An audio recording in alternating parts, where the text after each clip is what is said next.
전주 세종안교회 담임이신 홍동필 목사님과 함께하고 있습니다. 홍동필 목사님이 8.15 광복절 연합예배 준비위원장을 맡으셨습니다. 전북기독교 총연합회 주최로 오는 15일 전주 바울교회에서 오후 3시 30분에 개최됩니다. 여러분 반갑습니다. 네. 전주 세종안교 홍동필 목사입니다. 네.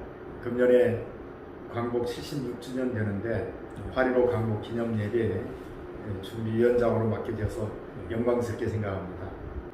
이스라엘 민족에게 430년 동안 이집트에서 노예로 살던 그들을 하나님께서 획기적으로 그 어떤 인류 역사에 도무지 전에도 없고 후에도 없는 그런 하나님의 특별한 은혜로 그들에게 해방을 주신 것처럼 우리나라도 마찬가지로 저는 생각합니다.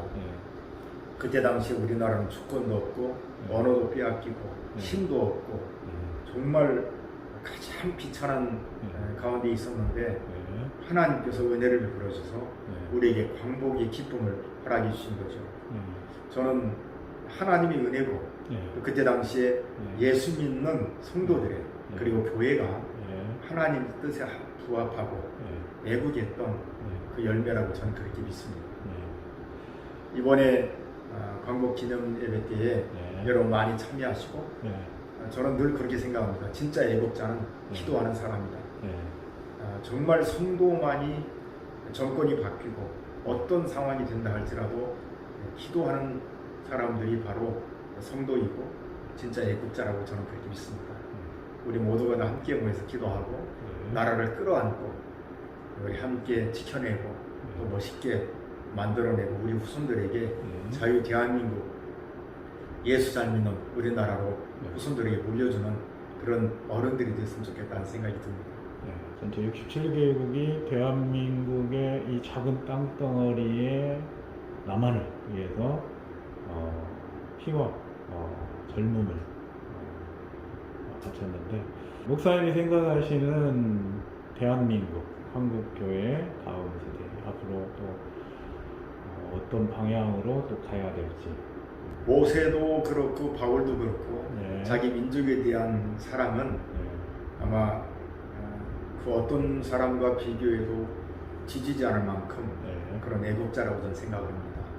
예수를 제대로 믿는 사람치고 자기 나라 사랑하지 않는 사람은 없습니다. 물론 전 세계를 품에 안죠. 그래서 선교를 하게 되고 이영만이 타국 땅까지도 가는 이유가 인류를 사랑하는 마음이죠. 인류를 사랑하는 마음은 기독교의 정신이고 기독교 사랑입니다. 예수님께서 인류를 사랑하시기 때문에 이 땅에 오신 것처럼 예수를 믿으면 주님을 닮게 되고 또 함께 같은 생각과 사상과 신앙으로 가게 되는 것이죠. 나라 없이 우리가 신앙생활을 제대로 할 수 있다고 저는 생각하지 않습니다. 우리나라가 건실하고 반듯하고 평안해야만이 그렇죠. 신앙생활을 제대로 할 수 있고 또 마음껏 주님을 위해서 일할 수 있다고 저는 그렇게 생각합니다. 그렇기 때문에 예수 믿는 사람과 국가는 함께 간다고 그렇게 생각을 하게 됩니다. 건강가정기본법 그리고 평등법 이상민 의원이 발의한 평등법 이 두 가지가 8월 9월에 국회에 심의가 되는데 사실 일제시대에는 우리가 공통 분모가 하나가 있었습니다. 그것은 독립이죠. 우리나라를 주권을 다시 회복하는 것이죠. 그런 면에서는 누구라고 말할 필요 없이 똑같은 생각을 가지게 되고 목적이 똑같았죠. 그러나 이제 자유가 되고 또 민주화가 되고 편안하게 살 수 있는 이때에는 지향점이 이제는 다르다고 생각을 해요. 모든 사람들이 다양하게 생각을 하게 되고 특별히 포스트 모더니즘 시대에 우리가 살고 있기 때문에 다양성을 인정하지 않을 수는 없습니다. 이런 때에 우리가 어떻게 하면 이 시대에 이것이 옳다, 이것이 바르다라고 말할 수 있는가 쉬운 문제는 아니라고 생각을 해요. 단 하나 특별히 예수 믿는 사람들에게 공감대를 형성할 수 있는 한 가지는 성경이 무엇라고 말씀하시는지 우리는 가장 우선적으로 여기는 것은 하나님의 절대 주권을 인정하는 것이기 때문에 온 천지 만물을 창조하신 하나님, 우리가 살아가는 것도 하나님의 역사로 살아가는 건데 하나님이 내신 법도를 따라가지 않는 인생, 따라가지 않는 단체, 따라가지 않는 나라는 다 망합니다. 아무리 거대한 나라라 할지라도 왔다 사라지고 왔다 사라지는 걸 우리 역사적으로 통해서 알잖아요. 아수르가 그렇게 강력해서도 사라지고, 그 다음에 바빌론에 의해서 아수르가 사라지지만 바빌론은 역시 또 페르시아에서 망하지 않습니까? 페르시아는 역시 헬라에 의해서 망하지 않습니까? 헬라는 역시 로마에 의해서 망하지 않습니까? 이렇게 역사는 결국은 세워졌다가 또 사라지고 세워졌다가 사라지고 그런데 세상 역사는 항상 이렇게 말하죠. 사람들에 의해서 그리고 그 시대에 따라서 움직인다고. 그러나 성경은 분명하게 말하죠. 이스라엘 백성들이 바빌론 70년 포로로 잡혔다가 돌아온다. 이렇게 확실하게 말씀하시고 구약에서부터 메시아가 오신다고 말씀하셨기 때문에 예수님께서 이 땅에 오실 것이 그대로 예언이 실현이 되고 그러듯이 앞으로도 결국은 역사는 하나님의 절대 주권에서 이루어져 가는데 우리가 이것을 늘 염두에 두고 살아야 된다고 저는 생각을 합니다. 이제는 남는 것이 있다면 온 인류에게 복음을 전하고 예수를 잘 믿어야 되는 건데 말세가 지금 벌써 왔기 때문에 여기저기에서 자연 재앙이라든지 온난화 이런 큰 현상이라든지 그리고 사람들의 이 윤리 도덕의 불감증이라든지 그런 면에서 우리는 더 성경적으로 돌아가야 한다고 생각을 합니다. 특별히 포괄적 차별금지법 같은 경우는 하나님께서 남성과 여성을 만드셨기 때문에 성경적으로 우리는 그걸 따라야 되는데 자꾸 다른 것을 만들고 다른 성을 인정하고 중성도 인정하고 성전환도 인정하고 이런 부분은 저는 아니라고 생각을 합니다.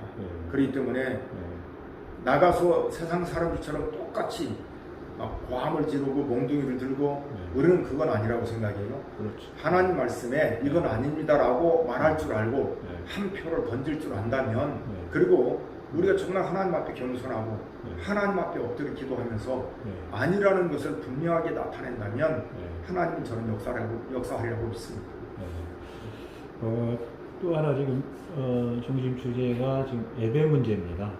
저는 처음에 이제 코로나 바이러스 19가 발생이 됐을 때에 긴장을 했죠. 이건 전염병이기 때문에 결코 의학의 어떠한 그 예방 조치를 우리는 무시해서는 안 된다. 저는 그건 확실해요. 그러나 하나님 앞에 예배를 드리는 데 있어서도 우리가 지켜야 된다고 저는 생각을 합니다. 그 대신 슬기롭게 우리 목회자로서 또 교회로서 이 사회에 좋은 표본이 되어서 예배를 드리고 사람들에게 좋은 방향을 제시한다고 저는 생각을 해요. 성도들의 생명을 지켜야 되는 것이 저는 또 역시 교회라고 생각을 합니다. 그러나 살고 죽는 게 하나님께 있기 때문에 우리의 마음속에는 이 부분을 마음에 담고 그 다음에 예방조치에 따라서 반드시 수칙을 지키면서 예배를 드리는데 예배를 드리지 못하게 한다든지 아니면은 예배를 금하게 한다든지 강권적으로 하는 것이 아니라 오히려 교회가 그래도 수준이 있으니까 그렇죠. 교회에 일임을 해서 만약에 참 이렇게 했으면 좋겠다 이런 지침에서 따라줬으면 좋겠다 그럴 때에 교회마다 방역을 다 하고 그 다음에 거리두기도 잘하고 그리고 겸손하잖아요. 진짜 국가를 위해서 기도를 많이 하는 게 저는 교회라고 생각을 합니다. 그렇기 때문에 정부와 교회는 다른 방향으로 간다고 생각하지 않아요. 다만 생각을 이렇게 서로 간에 이렇게 잘 끌어안고 가게 되면 저는 정말 우리나라처럼 이렇게 좋은 나라는 없다고 생각을 하게 됩니다. 이미 그것은 일제시대 6.25를 거쳐서 왔기 때문에 정말 기독교는 나라를 사랑합니다. 물론 인류 역사에 사람들이 살아가는 데 있어서 크고 작은 일들도 많고 또 거기에 대해서 어떤 때는 험난하게 세월을 보내야 되는 때도 있고 어떤 때는 넉넉하게 보내는 때도 있기도 합니다. 그런데 하나님께서 우리에게 명령하신 대로 생육하고 번성하고 땅이 충만하고 그리고 이 하늘과 땅과 바다를 다스리고 지배하라고 말씀하신 하나님의 말씀을 생각하면 사람들이 너무 영악하죠. 아이를 낳고 키우고 그게 너무 많이 돈이 들고 힘들고 이런 생각들을 하기 때문에 하나님의 말씀에 순종하는 것보다도 우선 편리주의로 가는 것 자체가 인본주의로 가는 것 자체가 저는 잘못됐다고 생각을 합니다. 그런데 이것을 전 세상의 이 세상의 흐름을 교회가 막아내기가 참 힘들어요. 힘들지만 교회마다 꾸준히 이걸 가르쳐주고 우리가 이 길을 걸어가야 된다라고 지도를 하고 권면도 하고 그렇게 해야 된다고 저는 생각을 해요.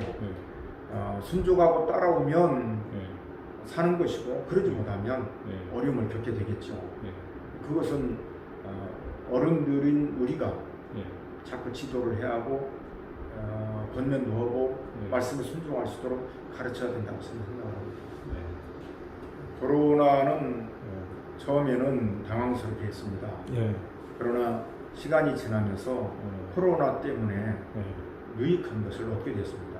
그 유익한 부분이 어떤? 그 유익한 부분이 뭐냐면 우리가 한국 기독교가 이렇게 부흥하고 또 우리나라가 이렇게 잘 살고 그렇기 때문에 온통 관심이 이 땅에서 잘 먹고 잘 살고 성공하고 오로지 거기에 관심이 많았었어요.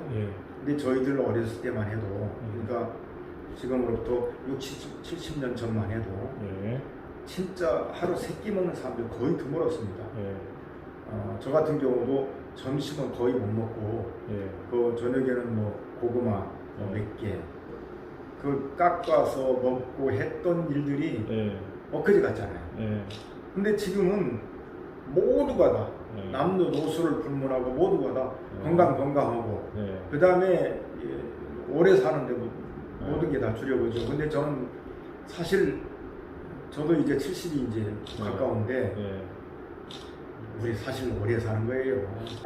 저희 아버님도 58세에 돌아가셨거든요. 그러니까 동네에서 회갑잔치는 동네 잔치가 된 거죠. 회갑잔치 거의 못했습니다. 우리 모두가 다 잘 사는 거예요. 그런데 코로나 바이러스로 일부러 말미암아 정신이 돌아온 거죠. 아차, 그러지 하나님이 결국은 살게 해주시고 인도해 주시는데 우리가 이 세상에서 영원히 사는 것이 아니라 이 세상에서 하나님 나라의 백성으로서 하나님 나라를 잘 이루고 정말 주님을 모르는 사람들을 주 앞에 인도해서 이 세상에서 멋지게 살다가 하나님 나라에서 천국에서 영원토록 사는 이걸 우리가 해야 할 주님께서 이 땅에 오셔서 하신 일이 그 일인데 모르는 사람들한테 이걸 전달하고 해야 된다고 저는 생각을 해요. 코로나 바이러스 19가 저는 그냥 생긴 것이 아니라고 생각해요. 공중나는 참새 한 마리가 떨어지는 것도 하나님이 허락하여 떨어지는 것인데 이렇게 무서운 전염병이라면 저는 우연히 생긴 것이 아니라고 생각합니다. 그렇다면 교회가 해야 할 일은 하나님 앞에 겸손하게 엎드려 기도하고 하나님의 뜻에 순종하는 것이라고 저는 생각을 해요. 소돔 고모라가 멸망한 이유는 그때 당시에 죄가 관영하고 악이 많고 그랬다 할지라도 의인 10명이 없어서 망한 거예요. 그렇기 때문에 오늘 인류를 살리고 우리 한국을 살리고 이 도시를 살릴 수 있는 것은 교회가 하나님 앞에 인정받고 사는 것이라고 저는 생각합니다. 그렇기 때문에 다시 교회가 교회의 본질로 돌아가는 것이 저는 최고라고 최우선이라고 생각합니다.